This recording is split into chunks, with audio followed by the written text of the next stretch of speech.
staff is crucial for success.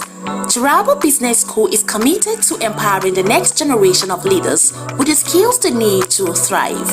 We present you our special computer training exclusively designed for SS3 and JSS3 graduates.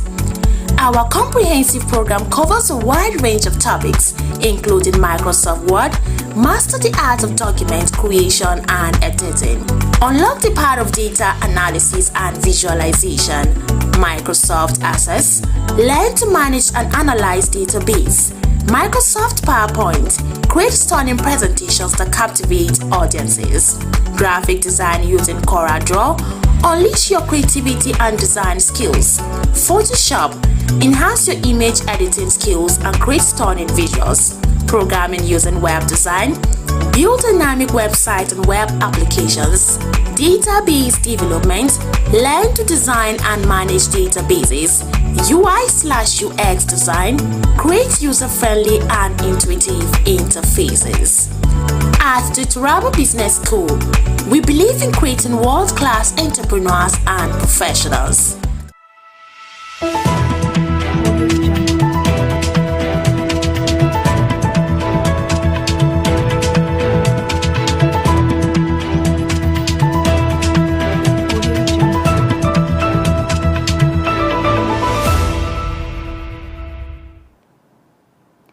Good afternoon, viewers. This is News Hour on Sound TV, your short transport to the pulse of the nation. Stay connected. Follow us on Facebook at Sound TV and catch us every second as it unfolds live on YouTube at Sound TV Live. Now the top stories making waves across the country. Tinubu signs 4 major tax reform bills, implementation set for 2026. Mohammed Adamu hails Nasarawa as Nigeria's emerging industrial powerhouse. FCT workers announced 3-day protest over pay, welfare issues as Tinubu brokers peace deal in Rivers State political crisis. I'm Bridget James with the news. President Bola Tinubu has signed 4 landmark tax reform bills into law.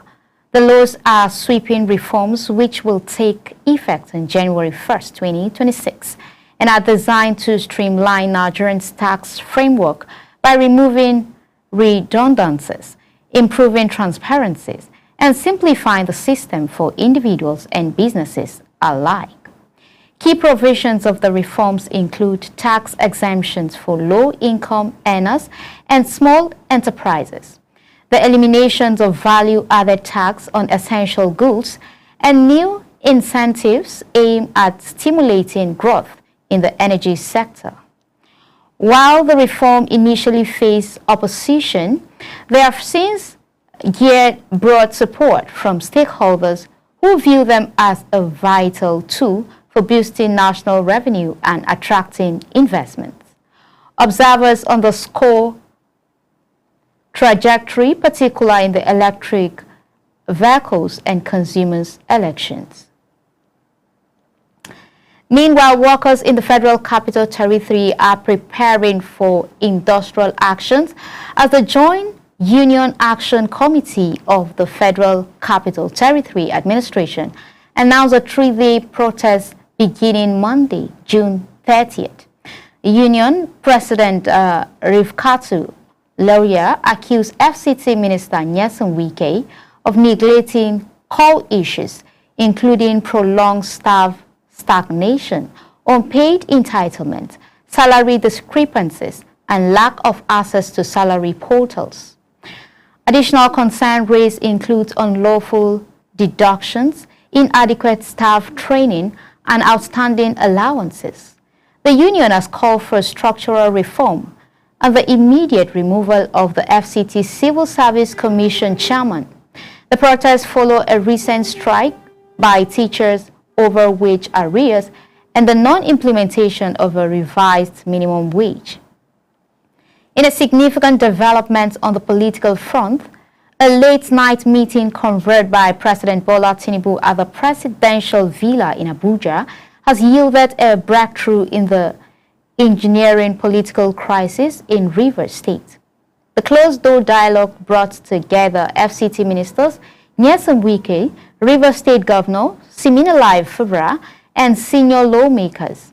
Following the meeting, all parties expressed commitment to peace and unity, with Wike affirming a renewed collaboration within the political family and Fubara describing the outcome as divine intervention. The reconciliation follows Tinubu's earlier declarations of 6-month state of emergency in Rivers State on March 18, 2025, which had led to suspensions of the governor, his deputy, and the state assembly. Political analysts see the resolution as a pivotal step towards establishing governance in the state. In Imo State, an improvised explosive device detonated at Ike Obenze Market in Oshu local government area, killing 1 woman and injuring 5 others.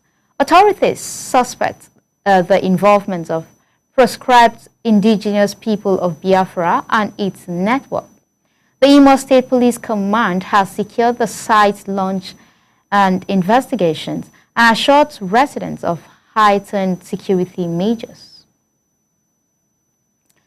In the healthcare sector, Nigerian nurses and midwives have been urged to pursue higher academic qualification, including doctorate degree, to enhance their career trajectories. This appeal was made by Acting Registrar of the Nursing and Midwifery Council of Nigeria, Ndagi Al-Hassan, during the first induction ceremony for nurses at Jodhpur University, Uturu. He emphasized the value of continuous learning, professionalism, and mentorship. University officials commended the 21 pioneers graduates for their resilience and urged them to uphold compassion, integrity, and a commitment to lifelong learning. Efforts to empower Nigerian youths and promote sustainable energy took a step forward in Kogi State, where the government has commenced training for 2,310 youths across its 21 local government areas in compressed natural gas conversion. The initiative launched a partnership with SoftPay Limited. It's intended to provide technical skills aligned with Nigerians' transitions to cleaner energy sources. Training is ongoing in Lokoja, Okene, Ida, and Kaba. The Commissioner for Information, Kingsley Fanwo, stated that the project also aimed to mitigate insecurity by constructively engaging young people and stimulating the local economy. Economic empowerment for women is also gaining traction in Rivers State, where the Nigerian Consumer Credit Corporation, in collaboration with Gamma Mobility, has described tricycle and other resources to 100 women under the Queen Rider program. 40 beneficiaries received tricycle backed by consumer credit, a move aimed at enhancing female autonomy through asset ownership. Credit Corp Managing Director Uzoma Nwagba highlighted the initiative alignment with national development goals and its focus on locally assembled vehicles. The broader objective is to empower half of Nigerians' workforce by 2030. In honor of the nation's fallen heroes, the Nigerian Army declared a 3-day mourning period from June 25th to 27, 2025, in memory of 17 soldiers killed in anti-bandit operation across Nigeria and Kaduna State. 10 additional personnel were injured during the confrontation, which involved the interceptions of roughly 300 bandits in Kwarang Duse Forest. A 3-hour firefight ensured, supportedly by coordinated airstrike. All military units have been directed to fly their flags at half-mast. The Army described the deceased soldiers as gallant patriots who paid the ultimate price for national security.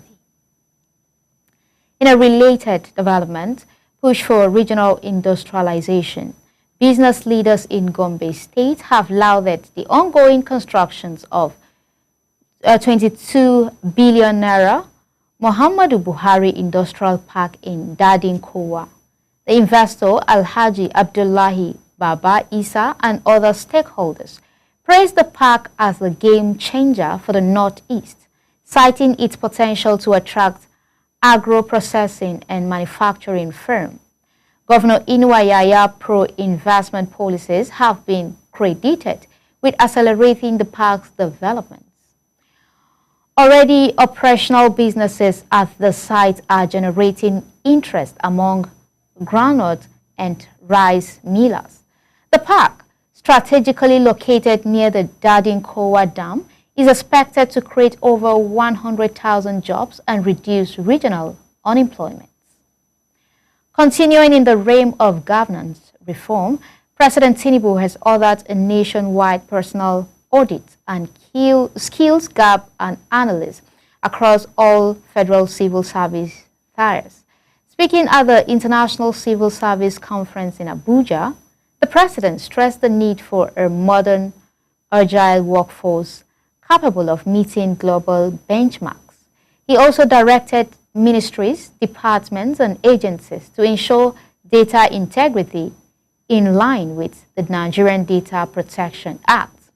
Head of Civil Service D.D. Wilson Jack praised the President's initiative and noted ongoing reforms under the Federal Civil Service Strategy and Implementation Plan, which prioritizes digitalization, performance metrics, and citizens-focused service delivery. In Benue State, a private meeting between Governor Hyson Aliyah and Secretary to the State Government of the Federation, Governor George Akume, has praised hope for reconciliations amidst internal party tension. The visit, which comes on the heels of President Tinubu's call for unity following mass killing in Yelwater, has been interpreted as a meaningful step towards lasting peace. Reaction from analysts have been mixed, with some urging sustained dialogue and others applauding the President's timely intervention. Also in Gombe State, a new 60 billion naira federal government-backed agro-livestock hope has been hailed as transformative for food security and rural development. Muhammad Somaila of the College of Agriculture in Gubja described the hub as a model initiative that complements livestock development efforts in neighboring Yobe states. The project was launched during an APC Northeast Zonal meeting that endorsed President Tinubu for a second term. It is expected to mitigate farmers-herders conflicts and derive inclusive growth in the sub-region. Effort to address Nigerians' housing deficit continues as Governor Ahmed Aliyu of Sokoto State launched a 22 billion naira housing estate in Wamako local government area. The project, comprising 500 residential units, is designed for civil servants and low-income earners and will be delivered in partnership with Teamwork Construction Company.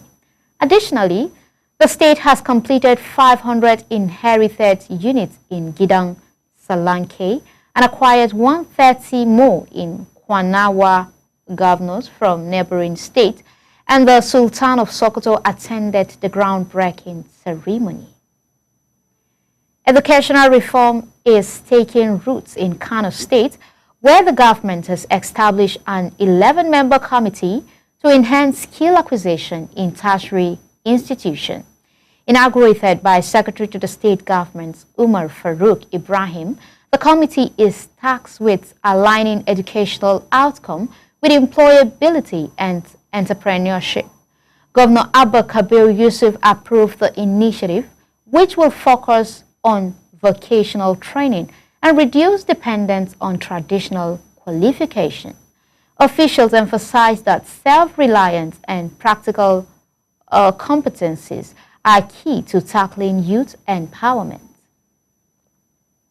The Niger State's concerns are rising over the increasing involvement of school-aged children and women in illegal mining activities around Mina. During inspections led by Commissioner for Mineral Resources, Garba Yaya, children were discovered working in hazardous conditions at unregulated sites in Tungwanguru and Chenchanga. The government has condemned the exploitations, citing its detrimental effects on education, environmental safety, and public health. Operators have been urged to legalize their activities, and efforts to shut down illegal operations are ongoing. Amid internal strife, the People Democratic Party Board of Trustees and ex-officio forum have rejected the actions of acting national chairman Umar Damagum, who attempted to cancel the party's 100th National Executive Committee meeting and reinstate Senator Samuel Anyawu as National Secretary. The board reaffirms Sitanji Koshodo's role as acting secretary, labeling Damagum's move as unconstitutional.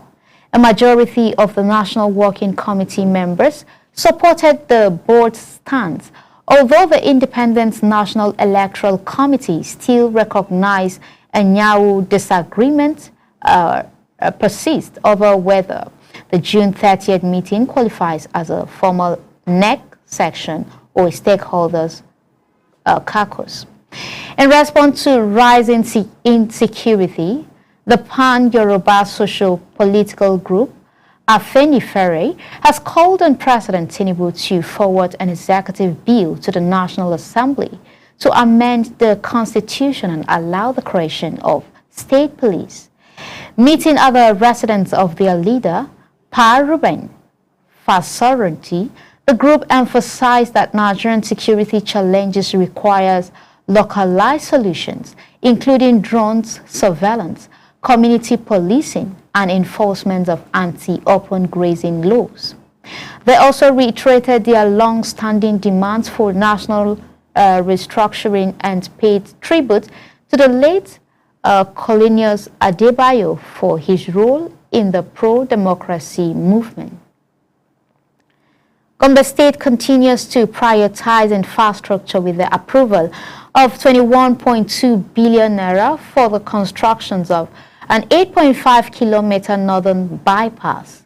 The road running from Duku Road to Kurba Road is expected to ease congestion and enhance access to the state's agro-livestock development zone. Plans for a southern bypass are also on the way. Additionally, the state allocated 8.8 billion naira for the purchase of 10,000 metric tons of fertilizers to the distributed at subsidized rate for 2025 wheat season. Governor Yaya will officially launch the distributions on June 26th. Efforts to revitalize 82 primary health care centers across the state are also ongoing, with a goal of equipping all 114 political wards with at least 2 functional clinics. In a display of empathy and solidarity, Niger State Governor Mohammed Umaru Bago received APC National Chairman Dr. Abdullahi Umar Ganduje and other party officials in Abuja following the recent flood disaster in Mokwa. Ganduje offered condolences and commended Bago for his developmental strides in infrastructure and agricultural mechanizations. He also condemned a separate bandit attack in Mariga and praised Tinubu's broader security agenda, particularly forest reclamation efforts. In a move to reform Quranic education, Katsina State Governor Diko Rada has authorized a statewide census of Almajiri and Islamia schools. The Bureau of Statistics will deploy 200 enumerators across all 34 local government areas to gather demographic and geo-fact data. Statistician General Professor Fulahi Sani, he noted that the initiative aimed to address out-of-school children and support policy reform responsive to the state's projected population growth and climate vulnerabilities. Let's take a brief commercial break. Don't change the channel. We'll be right back with more exciting updates on Super Media Television. Please don't go away.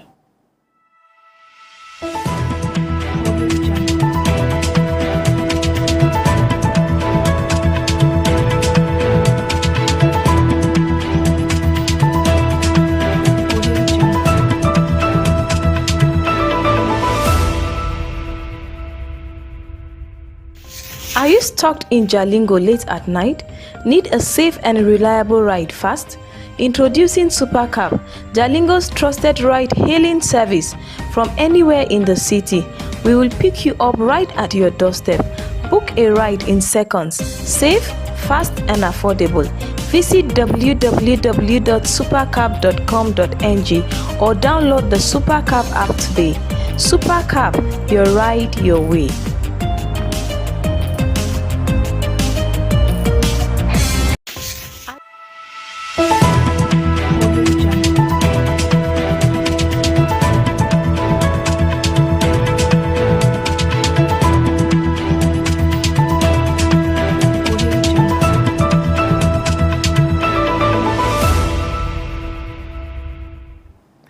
Welcome back. Meanwhile, at the stakeholders dialogue in Lafia, the Miyetti Allah Cattle Breeders Association of Nigeria called on members to end hostilities with farmers and prioritize peaceful coexistence. The national president, Othman Ngel Zarma, stressed the need for reconciliations, recognizing the heavy toll of ongoing clashes. He praised government and civil society initiative and reaffirmed the association's commitment to conflict resolutions. Traditional rulers, Fulani youths, and security officials were also present, collectively pledging support for enduring peace. Finally, sanitation efforts in Kano State have achieved a major milestone, with 20 additional local government areas being declared open defecation-free, raising the state total to 26. Governor Abba Yusuf, represented by Deputy Governor Aminu Abdul Salam, commended the progress, while federal officials emphasized the impact of Clean Nigerian campaign under the Renewed Hope agenda. The initiative has helped reduce waterborne illness through the provisions of public latrine and sanitary facilities. This concludes this edition of News Hour from Sound TV. But do remain with us.